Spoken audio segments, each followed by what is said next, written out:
Saudara, saya lahir dari keluarga yang ayah saya pezina dari lahir. Opa saya punya selir. Dan ayah saya pezina dari kecil. Saudara, saya melihat ayah saya, saudara, mencium pembantu umur 3 tahun. Dan hari itu waktu saya melihat ayah saya mencium pembantu di usia 3 tahun. Saudara, saya cuma bisa menangis dan tiba-tiba hari itu saya teriak, Tuhan, Tuhan. Karena saya tahu ada yang salah. Harusnya ayah saya mencium ibu saya, bukan mencium pembantu. Dan saat itulah Tuhan bilang, doakan, ampuni. Tapi hari itu membuat sebuah kebekuan dalam hidup saya. Sehingga saya berkata, saya tidak mau jatuh cinta dan berhubungan dengan pria. Saya tidak marah dengan ayah saya, tapi saya menjaga diri saya tidak jatuh cinta dengan pria. Saya cuma pengen mempermainkan pria. Dan bukan cuma itu saja.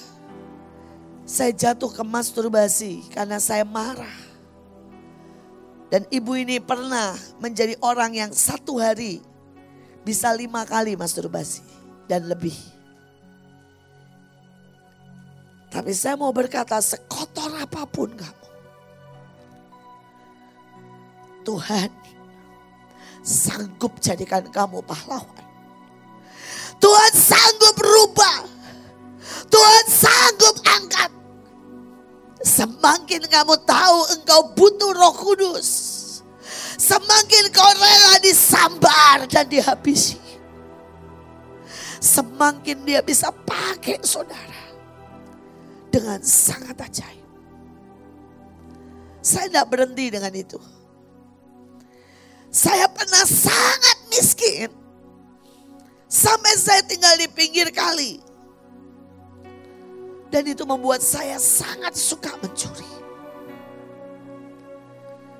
Buat saya mencuri itu bukan lagi dosa. Mencuri itu kebanggaan. Dan setiap kali saya mencuri, saya bilang begini, saya ini pahlawan Robin Hood. Itu alasannya. Mencuri tetap mencuri. Mencuri itu dosa. Dan hari itu saya sekolah di Belanda. Saudara, dan di sana itu universitasnya keren banget. Semua tersedia. Tetapi harusnya itu dibeli, bukan dicuri. Dan itu harusnya dipakai pada saat saudara ya bersama-sama di sekolah. Tapi sekali lagi saya mencuri. Salah satunya yang rutin saya curi. Ini sekalian saya suka pengakuan dosa lah. Mengurangi tulisan-tulisan di surga. Ya, tentang dosa saya.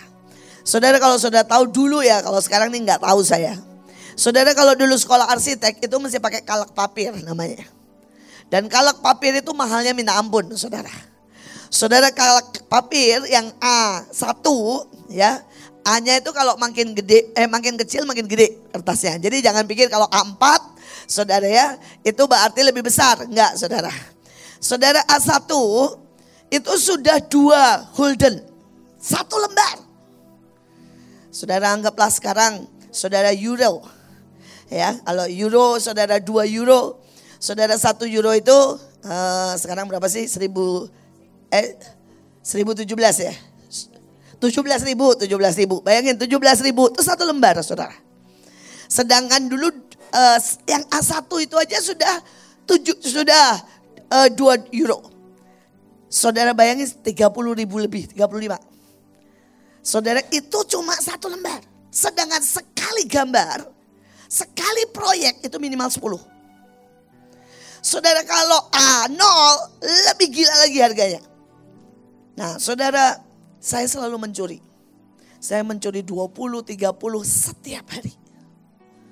Dan kalau teman saya itu tahu loh, saya ini anak Tuhan, saya pelayanan. Kalau teman saya datang ngomong begini, In, lu gak bertobat juga ya, lu nyuri kertas setiap hari. Saudara, saya jawabnya apa? Belanda menjajah Indonesia 300 tahun ya. Jadi gue ini lumayan mengurangi dosa dia. Saudara, saya ini orang sangat parah. Untuk setiap dosa aja saya buat alasan. Tapi sekali lagi Tuhan itu ngomong, nak, kamu itu seperti ular. Kamu itu sangat licik, jahat. Kamu menyukai debu. Saya menyukai semua, saya suka uang. Saya suka film, saya suka gosip. Tapi pada waktu saya berkata, Tuhan tolongi. Tolongi yang ular ini. Gak ada yang baik kok dalam hidup saya. Engkau pun bisa pakai ular. Karena hari itu ada ular yang dibunuh saudara dan ditancap. Dan semua yang lihat sembuh. Saudara pernah tahu peristiwanya? Hari itu orang Israel berzina. Hari itu orang Israel bersungut-sungut. Hari itu orang Israel saudara berdosa dan menyakiti Tuhan. Dan Tuhan berkata sama Musa, aku akan mendatangkan ular yang mematok dan mematikan. Saudara, dan mereka semuanya saudara dipatok, dimakan. Tapi barang siapa yang melihat ular itu, ular yang dibunuh saudara, ditancap ular tembaga, maka tidak ada satupun ular yang memakannya dan menggigitnya. Dan hari itu Tuhan bilang, kalau engkau berani membiarkan dirimu dibunuh Tuhan, kemalasan, kedagingan, perzinahan, apapun yang Tuhan tidak suka, bolehkah Tuhan membunuhmu?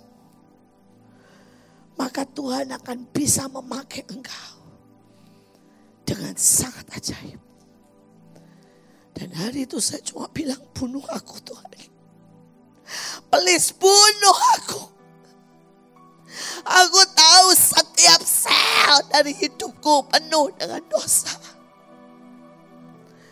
Setiap hal dalam hidupku sangat munafik, palsu. Dan pada waktu saya membiarkan everyday,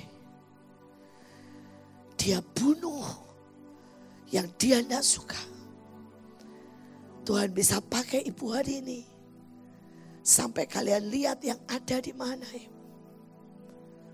Ini cuma sebagian kecil dari hal-hal besar yang Tuhan mau pakai dalam hidup kalian. Bisakah kalian percaya bahwa kalian bisa lakukan yang lebih besar? Tapi sebelum itu, bisakah kalian meletakkan hidup dan membiarkan Tuhan membunuh kalian? Kathryn Kuhlman berkata, setiap kali bunuh semua yang kedagingan, yang manusiawi. Take all my life. Ambil semuanya. Supaya engkau bisa lakukan apapun. Saudara, dan lewat hidup Kathryn Kuhlman, 3 juta orang disembuhkan. Saudara, lebih dari 30 orang dibangkitkan. Saya berdoa pagi hari ini buat mereka yang mau meletakkan hidup. Buat mereka yang berkata, Tuhan bunuh aku. Mari kita sekali lagi nyanyikan Take All My Life. Ambil seluruhnya, karena saya tahu Roh Kudus ingin menyambar. Jangan pedulikan kiri dan kanan. Saudara yang berkata, ambil hidupku Tuhan, bunuh aku. Saudara bangkit berdiri dan teriak berkata, ambil, take all my life. Saudara, di Alkitab ada 5 jawatan. Ya, langsung aja karena waktu. Saudara, ada jawatan, mari kita baca di Alkitab ada 5 jawatan. Efesus 4:11-12. Ya. Dan inilah yang memberikan baik rasul-rasul maupun nabi-nabi, pemberita Injil maupun gembala dan pengajar, untuk melengkapi orang kudus sebagai pekerjaan pelayanan bagi pembangunan tubuh Kristus. Saudara, pagi hari ini Tuhan pengen semua saudara mendapat setidaknya salah satu. Tapi saudara bisa dapat 5 jawatan ini di dalam hidup saudara. Saudara, yang pertama kita mulai 5 jawatan itu gampang saudara. Nih saudara ya, 5 jari kita ini 5 jawatan. Saudara, yang paling kecil ini bisa buat telinga kalau gatel, hidung ngupil ya. Ini pengajar. Karena dia suka ngulik yang kecil-kecil. Membersihkan yang kecil-kecil. Saudara, membuat saudara kalau punya karunia mengajar, tiba-tiba Alkitab itu akan sangat-sangat terbuka, menarik. Akan ada pewahyuan. Dan saudara akan ngajar banyak orang dengan sangat gampang. Hidupmu akan jadi teladan. Ya, orang akan bilang, wow, saya mau hidup kayak dia. Saya mau diberkati seperti dia. Dan saudara akan kasih, ini loh caranya. Sampai Paulus berani berkata begini, ikut teladanku. Ya, maka saudara, dia menjadi pengajar. Orang yang ikut teladannya Paulus jadi seperti yang Tuhan mau. Saudara, ada jari manis tempat saya pakai cincin. Tapi ini bukan cincin kawin. Ini cincin otoritas, ini senjata. Tadi Kanita suruh pakai senjata, jadi saya pakai senjata. Saudara, tetapi ini adalah jari manis. Tempat orang pasang cincin kawin. Ini artinya gembala. Gembala itu harus manis. Kalau gembala kayak saya marah-marah, jemaatnya lari. Tapi di sini itu bukan gembala. Di sini bukan orang digembalakan. Di sini latihan camp tentara. Amin. Dan tidak ada camp tentara yang bilang gini, kamu kenapa? Kasihan. Ada gitu. Saudara, ini masih lumayan ya, kita masih sungkan. Kalau yang lain harusnya begini. Siap. Ya. Siapa yang gak bawa pakai nemtek? Push up 30 kali. Kan gitu kan. Kalau di camp tentara gitu kan. Saya pernah lihat ada orang terlambat cuma 1 menit. Sudah baris dia nyusup. Langsung digaplok sama komandan yang plak. Lari 7 kali. Saudara. Terus saya pernah lihat lagi. Di sini banyak kakak-kakak tentara sama polisi. Saudara ya, sepatunya lupa disemir. Saudara langsung, saudara ya, cuci. Katanya WC semuanya. Nah, itu pendidikan tentara. Tapi beda sama gembala. Kalau gembala itu mesti telepon malam-malam. Kenapa nggak bisa tidur? Ya, konseling, ya, doain orang sakit. Tapi Tuhan mau kasih dan panggil orang-orang untuk jadi gembala. Kalau saudara di hatimu ini berkata, Tuhan, aku ini kok seneng ya doain orang. Aku ini kok seneng ya kalau dengerin orang curhat, tapi bukan buat digosipin ya. Saudara, engkau punya karunia gembala. Dan kalau ini semakin kuat, maka engkau akan menggembalakan gereja, kegerakan besar. Tapi ada karunia ketiga yang paling tinggi itu. Ya, kalau jari begini yang paling tinggi di tengah, betul nggak? Ini namanya penginjil. Kalau penginjil ini orang yang selalu paling tinggi, menonjol, kelihatan menarik. Kalau penginjil misalnya ceritanya begini ya. Bapak Ibu, hidup ini susah. Kalau mau ikut Tuhan boleh, tapi susah. Kira-kira ada yang mau ikut Tuhan nggak? Gak ada. Kalau penginjil selalu akan ngomong begini, wow, kita punya Tuhan yang ajaib. Siapa yang sakit, boleh maju ke depan, saya akan sembuhkan. Karena kita tahu ada kuasa kesembuhan yang luar biasa. Nah, penginjil selalu berkilau. Ya, walaupun jelek, kalau ada urapan penginjilan tiba-tiba berkilau. Saudara akan bisa turun ke paling bawah sampai paling atas. Saudara akan menembusi hati setiap orang dengan gampang. Ini semua karunia menginjil. Dan Tuhan akan berikan karunia-karunia yang spektakuler. untuk melengkapi bahwa kalian diutus sebagai penginjil. Sekali lagi, karunia itu Tuhan mau berikan buat kalian. Siapa yang percaya pulang dari sini kalian jadi penginjil-penginjil? Saudara di awal rumah singgah. Saudara hari-hari itu keren banget. Anak-anak muda lebih muda dari kalian. Saudara saya cuma bilang begini, sampai rumah. Ambil minyak, jalan, tanya siapa yang sakit. Tumpangin tangan, pakai minyak. Saudara, dan itu yang sesek, yang yang batuk, pilek, saudara, segala macam. Sampai yang kudisan semua. Ada satu yang kesaksian yang lucu tapi ajaib. Saudara, ada seorang anak itu di sininya itu borok semuanya. Saudara, dan sudah dibawa ke dokter tidak bisa sembuh.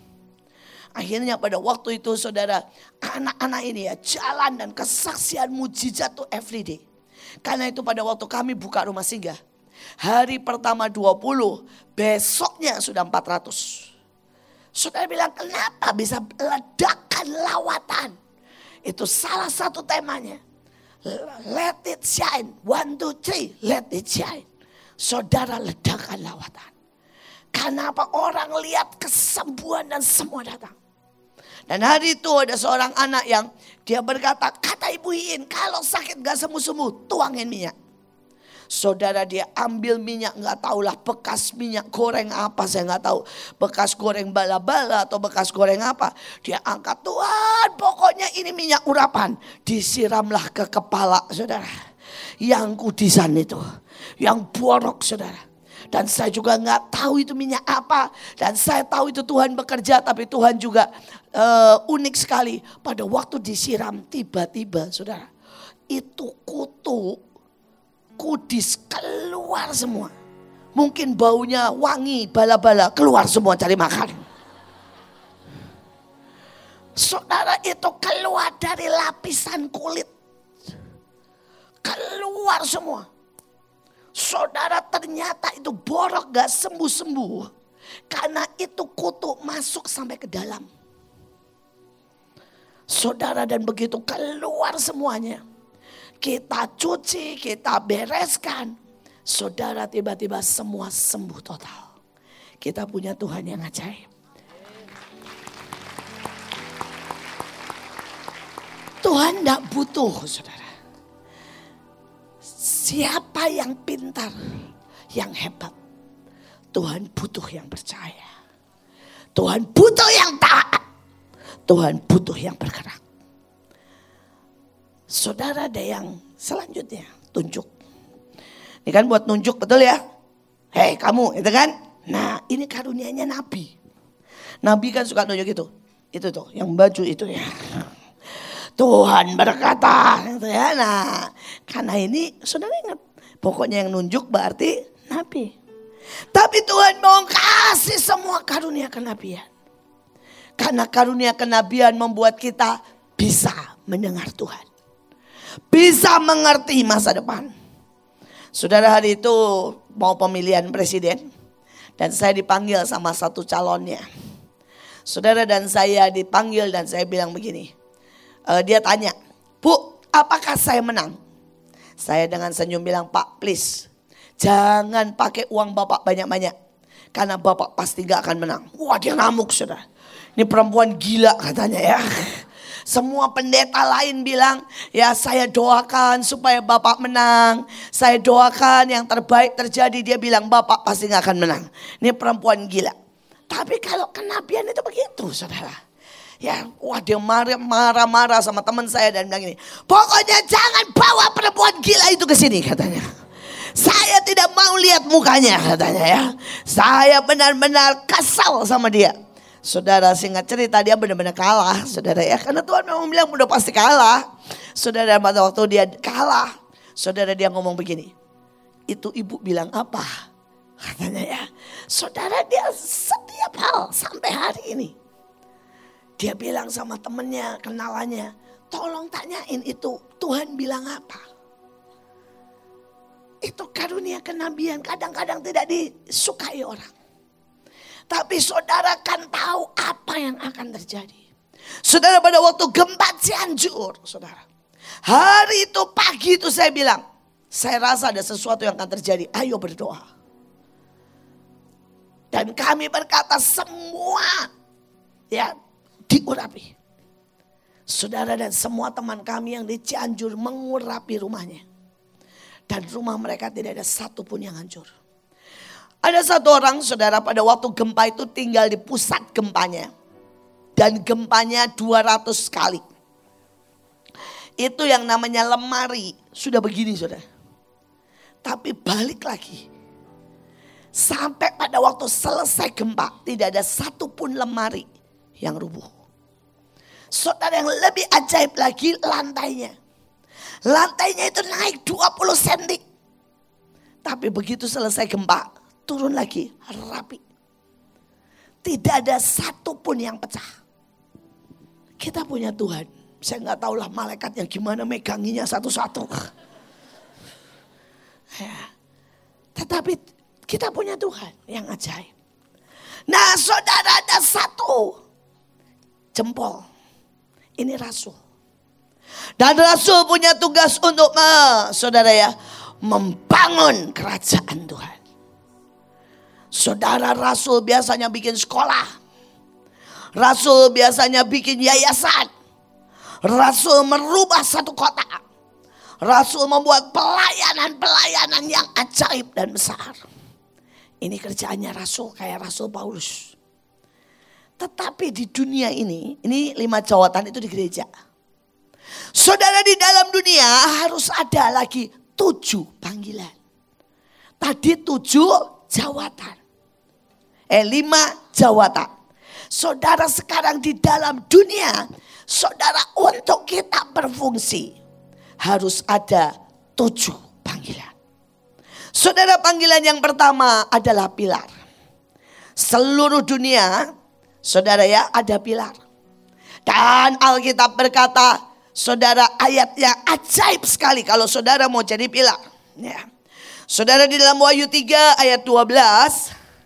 Wahyu 3 ayat 12. Barang siapa menang, dia akan kujadikan soko guru, itu pilar, di bait Allah suciku. Dan dia tidak akan keluar lagi dari situ. Akan kutulis nama Allah, nama kota, ya, surga dari Allah, nama yang baru. Saudara, apa ini panggilan pilar? Saya cuma mau cerita aja karena Tuhan itu bawa banyak orang. Ada satu ibu ditaruh di satu tempat yang tidak ada yang Kristen. Semuanya saudara agama seberang dan semua penjahat. Saudara, ini tempat miskin banget. Saudara, dan itulah pilar dibutuhkan. Saudara, di mana tidak ada kegerakan. Tidak ada yang mau berdiri di tempat itu. Saudara, dia ditaruh di tempat itu. Dan dia mulai tanya, apa yang aku harus buat? Dia tinggal persis di pinggir sungai. Di pinggir laut, saudara. Tuhan bilang begini, ini lautnya ikan satu pun gak ada. Karena dia terkontaminasi dengan yang namanya minyak bumi. Saudara, Tuhan bilang ini, kamu jalan di tengah laut dan nyanyi setiap hari. Kemudian kamu keliling kota, lari, nyanyi setiap hari. Saudara dan ibu ini lakukan 1 tahun. Sampai orang berkata, dia perempuan gila nyanyi. Saudara ya, bukan perempuan gila, tapi perempuan gila nyanyi. Karena dia nyanyi terus, saudara. Saudara, tetapi tepat 1 tahun. Tiba-tiba itu lautan yang tidak ada ikannya satupun. Ikan itu kayak saudara ya, didatangkan entah dari mana. Wah, lompat-lompat. Sampai orang itu nyerok saudara. Dan ikan itu dijual. Dan tiba-tiba yang desa yang sangat miskin berubah. Tiap hari. Ikan itu seperti datang dan orang tinggal nyerokin ikan. Saudara, dan kemudian mulai tumbuh rumput laut. Sampai dari Korea datang dan dibuatin tambak-tambak rumput laut. Saudara, dan belum selesai. Saudara, tiba-tiba saudara datang. Orang investor. Dan singkat cerita saudara. Hari ini hampir seluruh desa percaya Tuhan. Saudara, karena mereka melihat mujizat. dari miskin mereka menjadi saudara orang yang berkecukupan, bahkan berkelimpahan. Ini pilar. Saudara, semua orang di desa itu memanggil Bu Guru, ya, tapi juga manggil saudara ya, saudara hamba Tuhan, manggil saudara orang suci sampean. Ini pilar. Dan saya mau berkata ada banyak orang yang akan dipanggil jadi pilar. Dan Tuhan berkata, nak, rubah kotamu. Mulai doa keliling. Lakukan sendiri, pilar gak ada yang bareng-bareng. Saudara, engkau akan berdiri di hadapan Tuhan dan manusia. Dan engkau akan menjadi sangat kuat. Seperti yang Tuhan mau. Saudara, tetapi ada panggilan kedua. Saudara, panggilan kedua adalah mempelai. Di dalam Hosea 2 ayat 19 sampai 20. Aku akan menjadikan engkau istri untuk selama-lamanya. Dan aku akan menjadikan engkau istri dalam keadilan dan kebenaran. Dalam kasih setia dan kasih sayang. Aku akan menjadikan engkau istriku dalam kesetiaan. Sehingga engkau mengenal Tuhan. Saudara, ada orang-orang di seluruh dunia ini. Seluruh dunia. Pasti ada yang namanya saudara permaisuri. Ratu, betul kan? Ya, di Alkitab ada Esther yang merubah bangsa. Ini panggilan mempelai. Saudara, tapi tidak cuma Esther loh. Ada Miriam. Yang bangsa Israel keluar.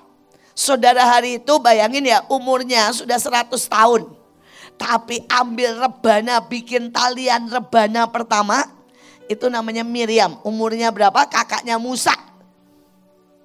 Saudara, dan ngajak satu bangsa semua perempuannya nari rebana. Saudara, ini panggilan mempelai. Orang-orang yang apa? Dikatakan ya, bisa merasakan hati Tuhan. Dia bisa membawa hadirat Tuhan. Dia kalau doa Tuhan tidak bisa. Mau tidak mau Tuhan bilang ini oke. Ya. Karena dia membuat Tuhan jatuh cinta. Ada satu anak. Saudara, dia tinggal dulu di Perancis. Dia anak sangat miskin. Saudara, saking miskinnya dia ikut sama orang jadi pembantu. Dan dia tinggal di atap rumah tanpa pendingin. Saudara, jadi jam 4 pagi. Saudara, biasanya dia menggigil kedinginan dan dia bilang itu berarti panggilan cinta. Maka dia akan mulai berdiri dan dia mulai nyanyi, saudara. Dia mulai nyanyi sembari menari supaya tidak kedinginan. Jadi setiap kali dia kedinginan dia bilang panggilan cinta. Saudara, dan Tuhan itu sangat jatuh cinta dengan anak ini. Saudara, kalau dia datang di kebaktian, dia gak pernah khotbah. Dia gak pernah jadi WL, dia gak pernah jadi pemimpin pujian. Tapi hari itu, saudara, setiap kali ini sejarah mencatat loh, saudara. Kalau dia duduk di paling belakang, tiba-tiba atmosfer berubah. Semua orang mulai berkata, ada apa? Orang mulai nangis, orang mulai ketemu Tuhan. Satu lagu tiba-tiba dari belakang sampai depan mulai nangis dilawat. Dijawab dilawat Tuhan. Dan orang bilang, kalau anak ini datang kemanapun, mau gereja Katolik, mau gereja Pantai Kosta, bahkan kalau anak ini di jalan dan dia mulai nyanyi, saudara, itu hadirat Tuhan menerpa jalan itu. Saudara, ini panggilan mempelai. Mungkin kelihatannya sepele, tapi ini membuat satu bangsa bisa diubahkan. Saudara, ada orang-orang yang hidupnya terus cuma lihat Tuhan, cari Tuhan. Hidupnya sangat berkenan. Hidupnya membuat Tuhan selalu mencurahkan apapun. Saudara, Kathryn Kuhlman adalah orang yang seperti itu. Dan hari itu dia pergi ke Vegas. Vegas di zaman itu di Amerika Serikat adalah kota paling kotor. kota paling mengerikan. Saudara, dan dia datang satu Vegas loh. Berhenti dan ketemu Tuhan. Hari ini ada panggilan itu dalam hidup saudara. Saudara masih ada banyak panggilan, tapi jamnya tidak memungkinkan.